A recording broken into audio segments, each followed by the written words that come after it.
Today's topic is classification of organic compound. Let's begin the class.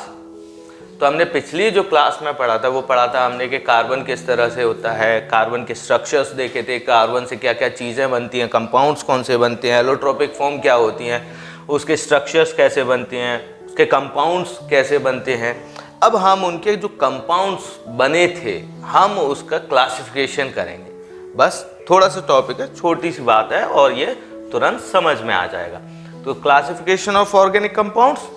अब हम organic compounds किन्हें कहते हैं, फर्स्ट ऑफ ऑल हम इसे देखें कि व्हाट आर ऑर्गेनिक कंपाउंड। तो ऑर्गेनिक कंपाउंड्स को हमने पहले भी पढ़ा है कि organic compounds are those compounds which are derived from organism. मतलब जब कोई ऑर्गेनिज्म मरता है या फिर उसके डेड और डिकेइंग मटेरियल जो बचते हैं वो, या फिर वो अपनी होल लाइफ, जिस तरह से एक ऑर्गेनिज्म जितने कंपाउंड्स उसकी बॉडी में बनते हैं वो सभी कंपाउंड्स या उनसे ड्राइव्ड फॉर्म ही क्या कहते हैं, हमारे ऑर्गेनिक कंपाउंड होते हैं। तो ऑर्गेनिक कंपाउंड ऑर्गेनिज्म से लिविंग कंपाउंड समझ लो, the things which is used into the living things. ठीक है, आगे हम चलते हैं। तो ऑर्गेनिक कंपाउंड्स दो तरह के हो सकते हैं। अच्छा, एक और चीज आप देखोगे कि जितने भी कंपाउंड्स हमें मिलेंगे ऑर्गेनिक केमिस्ट्री में वो सारे के सारे किसी न किसी फॉर्म में ड्राइव्ड हुए होंगे, या तो वो किसी ऑर्गेनिक क्या कहते हैं, मतलब वो किसी न किसी ऑर्गेनिज्म के डेड मटेरियल से या किसी तरह से वो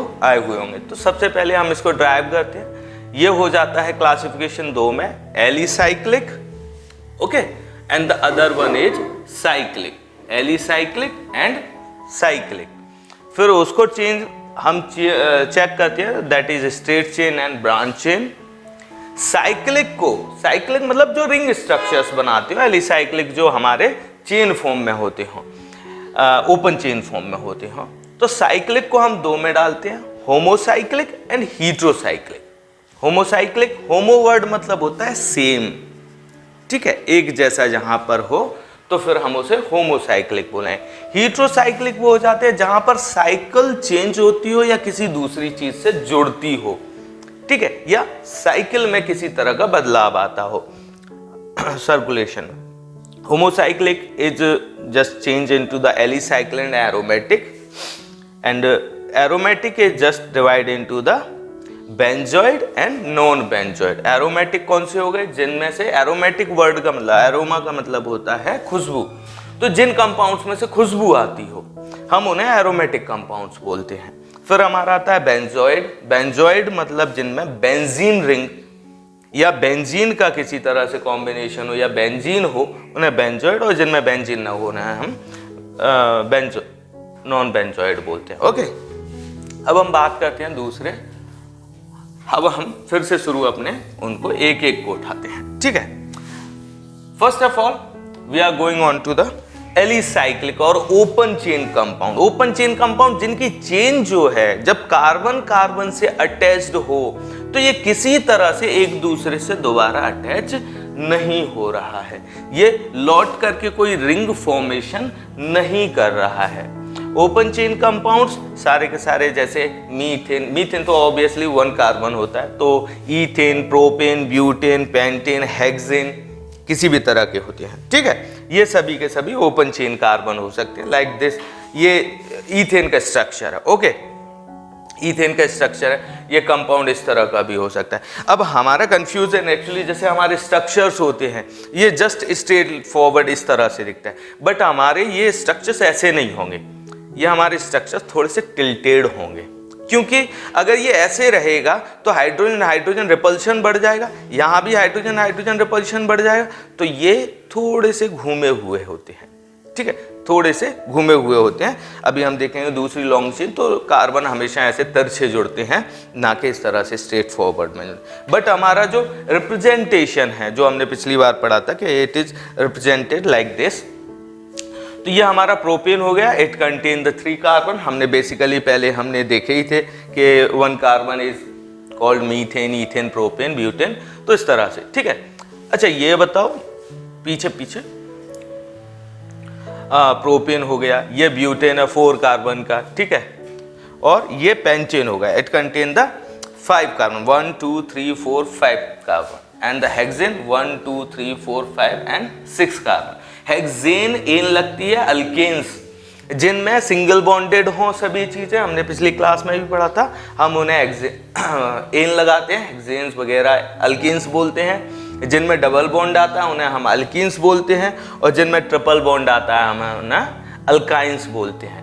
नाउ एलिसाइक्लिक और open chain compound, these compound are also called as aliphatic, हम इन्हें एलिफेटिक कार्बन्स भी बोलते हैं, एंड कंसिस्ट ऑफ स्ट्रेट और ब्रांच चेन कंपाउंड। ये स्ट्रेट चेन भी हो सकते हैं और ब्रांच्ड भी हो सकते हैं, तो these are the aliphatic compounds बोलते हैं। तो जनरली ये स्ट्रेट चेन होंगे या फिर ब्रांच होंगे। इनके कुछ स्ट्रक्चर्स देखते हैं। अच्छा, ये तो क्या है, ये क्या है, ये है हमारे मीथेन, और मीथेन के साथ अगर फंक्शनल ग्रुप लग जाए ओपन चेन में, ठीक है, OH लग गया तो ये हमारा बन गया मीथेनॉल। तो ओपन चेन में भी फंक्शनल ग्रुप लग सकता है, दूसरे अदर्स भी जुड़ सकते हैं। बस हमें ध्यान रखना है एलिसाइक्लिक में कि ये चेन हमारी स्ट्रेट होनी चाहिए या ब्रांच्ड होनी चाहिए, ठीक है। यहां पर ये ब्रांचिंग हो रही है तो ये ब्रांच चेन हो गया। प्रोपेन से मीथेन अलग से जुड़ा हुआ है, it's a branched and this is the branch and this is the main root of the chain. यहां पर हम देखें तो ये हमारा मीथेन एल्डिहाइड हो जाएगा, एल्डिहाइड ग्रुप जुड़ा है, मिथेनएल्डिहाइड, या फिर हम इसे एसिटाल्डिहाइड भी बोलते हैं। एसिटाल्डिहाइड नहीं बोलते इसमें, हाँ एसिटाल्डिहाइड भी बोलते हैं। और उसके बाद फिर यहां पर हमारा COH, यहां पर एसिटिक ग्रुप जुड़ गया COOH, कार्बोक्सिलिक एसिड ग्रुप हो गया। एसिड ग्रुप हो गया तो ये एसिटिक एसिड हो गया, ठीक है। उसी तरह दूसरा हम लेते हैं, जैसे अब हम आते हैं इस पर एलिसाइक्लिक और क्लोज चेन। किस पे आते हैं? एलिसाइक्लिक और क्लोज चेन या रिंग स्ट्रक्चर्स। कौन से हो गए? Ring structure. अभी हमने कौन से देखे थे? Open chain compounds. कौन से थे वो सारे? Open chain. अब एलिसाइक्लिक और क्लोज चेन, तो ऑब्वियसली यहां पर हमें समझ में आ रहा है क्लोज्ड चेन। क्लोज चेन का मतलब जहां पर उसकी रिंग स्ट्रक्चर बनता हो, इस तरह का कोई स्ट्रक्चर बनता हो जहां पर कार्बन एक दूसरे से जुड़ते हुए लौट के, जैसे ये फर्स्ट कार्बन है तो फर्स्ट कार्बन सेकंड से, सेकंड थर्ड से, थर्ड फोर्थ से, फोर्थ फिफ्थ से, फिफ्थ सिक्स से, and six again combined with the first carbon. ये बेंजीन का स्ट्रक्चर हो गया। एलिसाइक्लिक या एलिफेटिक साइक्लिक कंपाउंड, इन्हें हम एलिफेटिक साइक्लिक बोलेंगे। और कब तक बोलेंगे? जब तक इनमें किसी तरह का दूसरा कोई कंपाउंड नहीं जुड़ रहा। तो कंपाउंड कंटेन, ये चश्मा उतार लेता हूं मैं, एलिसाइक्लिक, एलिफेटिक साइक्लिक या compound contain carbon atom joined in the form of ring, homocyclic. ठीक है, होमोसाइक्लिक में sometime atom other than carbon are also present on their ring. अब हमारी जो रिंग होती है ये होमोसाइक्लिक होनी चाहिए। होमोसाइक्लिक कैसे? जैसे कि ये हमारा हेक्सेन है, यहां पर एक कार्बन है, यहां पर एक कार्बन है, यहां एक कार्बन है, यहां एक कार्बन है, यहां एक कार्बन है, यहां एक कार्बन है, और ये कार्बन हाइड्रोजन से जुड़े हुए हैं दो दो। ठीक है, ये दो दो हाइड्रोजन से जुड़े हुए हैं। ठीक है, तो ये हमारा किस तरह का होगा? होमोसाइक्लिक। होमोसाइक्लिक या रिंग कंपाउंड बनाने के लिए हमारे पास कम से कम 3 कार्बन की चेन होनी चाहिए। कितने कार्बन की? कम से कम 3 कार्बन, 3 कार्बन चेन होनी चाहिए। जैसे कि यहां पर प्रोपेन, ठीक है, साइक्लोप्रोपेन है। ये क्या हो गई हमारी? साइक्लोप्रोपेन। इसको हम नहीं ले सकते, हालांकि ये स्लाइड में डाल दिया है। जैसे कि इसे हम क्यों नहीं ले सकते? क्योंकि यहां पर जो हमारी होमोसाइक्लिक चेन चल रही है, यहां पर चेंजेस आ रहे हैं इसमें, या डबल बॉन्ड हो गया, तो ये हमारी होमोसाइक्लिक चेन नहीं है। होमोसाइक्लिक चेन एक जैसी ही रहेगी। ठीक है, यहां पर ऑक्सीजन जुड़ गया, ठीक है, तो यहां भी नहीं रहेगा।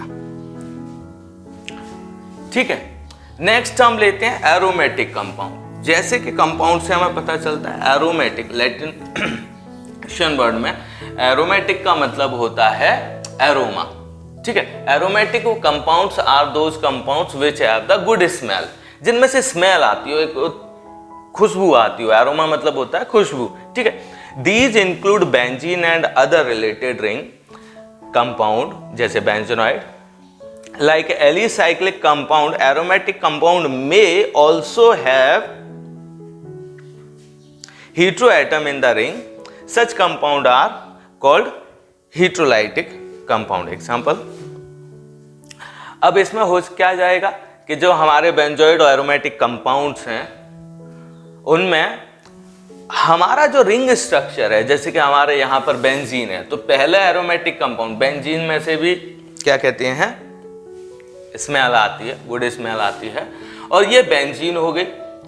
तो वो कंपाउंड जिनमें बेंजीन हो then they call the benzoid aromatic compound. ठीक है, इसमें से बेंजीन हो गई, यहां पर एनिलीन हो गई, हमारे कार्बन एटम्स हैं, ये बेंजीन रिंग हो गई, यहां पर अमाइन जुड़ा है। ठीक है, दूसरा स्ट्रक्चरली भी एनिलीन बहुत ज्यादा पंजेंट इन स्मेल होता है। क्लोरोबेंजीन, यहां पर क्लोरीन बेंजीन के साथ में जुड़ गया, ब्रोमोबेंजीन Br जुड़ गया, आयोडीन जुड़ गया, नाइट्रोबेंजीन यहाँ पर नाइट्रो ऑक्साइड जुड़ गया। ठीक है, यहाँ नाइट्रो ग्रुप जुड़ गया, यहाँ पर इथाइल ग्रुप जुड़ गया CH3 CH2 बेंजीन के साथ में, यहाँ पर टोल्यून ग्रुप जुड़ गया, और यहाँ पर नेफ्थलीन। अब हम टोल्यून और नेफ्थलीन को देखें किस तरह से हो सकता है। तो टोल्यून और नेफ्थलीन का जो हमारा ग्रुप रहता है, जैसे कि ये बेंजीन थी हमारी, ठीक है, और इस बेंजीन के साथ में ये हमारा CH3 ग्रुप, या फिर आप मान लो तो ऐसे क्लोरीन ग्रुप, ब्रोमीन ग्रुप, जो जोड़ना है वो आप जोड़ सकते हो। से स्ट्रक्चर को ये कुछ इस तरह से 3 डायमेंशनल में हमें दिखेगा। तो यहां पर हमने अगर इसमें हम CH3 जोड़ दें, एक कार्बन और जोड़ दें, इनसे रिलेटेड 3 हाइड्रोजन जुड़ जाएंगे, then it form the toluene. यहां पर नेफ्थलीन है, नेफ्थलीन रिंग कैसे जुड़ी रहती है, इस तरह से। ठीक है, इस तरह से जुड़ी रहती हैं, समझ में आ रहा है। तो यहां पर ये एक रिंग हुई, लेकिन इसमें एक चीज है, ये दोनों अगर अलग अलग होंगी तो ये 2 बेंजीन रिंग हो जाएंगी, तो इनकी जो साइड है ये आपस में शेयरिंग में आ जाएगी। ये जो सेंटर की साइड है ये आपस में जहां जुड़ रही है वो साइड शेयरिंग में आ जाएगी। तो ये किस तरह से हो जाएगी, इसे हम बोलेंगे नेफ्थलीन। इसे क्या बोलेंगे, नेफ्थलीन। अगर हम इसमें, ठीक है, ओके। अब हम आगे चलते हैं, आगे देखते हैं नॉन बेंजोइड कंपाउंड। जैसे कि इसके नाम से पता चल रहा है नॉन बेंजोइड। नॉन बेंजोइड मतलब इसमें बेंजीन नहीं होगी। अब यहां स्ट्रक्चर्स देख के लग रहा है कि यार बेंजीन है बट ये नॉन बेंजोइड गैस है, तो ध्यान से देखेंगे हम, ये ट्रोपोलोन है। यहां बेंजीन का जो कार्बन है ये ऑक्सीजन के साथ में डबल बॉन्डेड रहेगा, तो यहां बेंजीन रिंग नहीं फॉर्म होगी, बट ये साइक्लिक है, इसके साथ में OH ग्रुप जुड़ा है। यहां पर डाइइथाइल 1,2 क्लोरोजुलिन 1,2,1,3 डाइकार्बोक्सिलेट है। तो यहां पर ये जो आपकी बेंजीन रिंग है ये एक्चुअली एक पेंटेन रिंग से जुड़ी हुई है। देखो 5 कार्बन हो जाएंगे, 1 2 3 4 5, तो ये भी एक बेंजीन रिंग नहीं है प्रॉपर। यहां भी कोई ऐसे बेंजीन नहीं है, मॉर्फोलिन का है ये, ठीक है, यहां पर भी नहीं है, ओके, यहां बेंजीन और ये है। तो यहां कहीं भी बेंजीन प्रॉपरली नहीं है, जो हमें दिख रहा है वो एक्चुअली उस तरह से साइक्लिक है, इसलिए 6 कार्बन के साथ में। अगर ये पेंटेन होता लाइक दैट, 5 कार्बन का स्ट्रक्चर होता और इस पर CH3 जुड़ा होता या नाइट्रो ग्रुप जुड़ा हुआ होता, या फिर हमारे पास इस तरह से 4 कार्बन का होता है, यहां CH3 जुड़ा होता, तो ये भी तो नॉन बेंजोइड हुए, ये भी तो नॉन बेंजोइड है। बट इनको क्यों नहीं लेते हम, क्योंकि ये स्मेल नहीं देते हमें, एरोमेटिक कंपाउंड्स में ये नहीं आते। हीट्रोसाइक्लिक एरोमेटिक कंपाउंड्स कौन से हो सकते हैं? देखो हमने जैसे देखा था homocyclic are those aromatic compounds, homocyclic are those aromatic compounds which have the same ring. Okay, एक रिंग में हर तरह से एवरी एंगल से वो एक जैसी दिखती है, बट हीट्रोसाइक्लिक में यहां चेंज हो गया, ये सब एक जैसे, बट यहां बदलाव आ गया, ठीक है, यहां ये सारे एक जैसे बॉन्डेड है, बट यहां सल्फर जुड़ गया, ठीक है, ये सारे एक जैसे बट यहां नाइट्रोजन जुड़ गया, और इस तरह से जहां चेन में चेंजेस आए, हम बाद में इन कंपाउंड्स को और डिटेल में पढ़ेंगे, लेकिन अभी कोई ऐसी सिर्फ क्लासिफिकेशन पे ध्यान देना, आपको जो मेन पॉइंट्स है सिर्फ उतना ही समझना है, ठीक है। मेन पॉइंट्स पे उतना ही समझना है, ठीक है। उसके बाद समझ में आया हीट्रो साइक्लिक, उसमें क्या चेंजेस आना है। हीट्रोसाइक्लिक में सिंपली चेंजेस आना है, और वो चेंजेस ये आना है कि उसमें किसी तरह से आपकी सेम रिंग नहीं होगी, एक जैसी रिंग नहीं होगी ऑल ओवर, पॉइंट्स पे उतना ही समझना है, ठीक है। उसके बाद समझ में आया हीट्रो साइक्लिक, उसमें क्या चेंजेस आना है। हीट्रोसाइक्लिक में सिंपली चेंजेस आना है, और वो चेंजेस ये आना है कि उसमें किसी तरह से आपकी सेम रिंग नहीं होगी, एक जैसी रिंग नहीं होगी ऑल ओवर। इसके बाद आता है हमारा नोमेनक्लेचर। तो नोमेनक्लेचर हम नेक्स्ट क्लास में लेंगे, nomenclature of the organic compounds, ठीक है।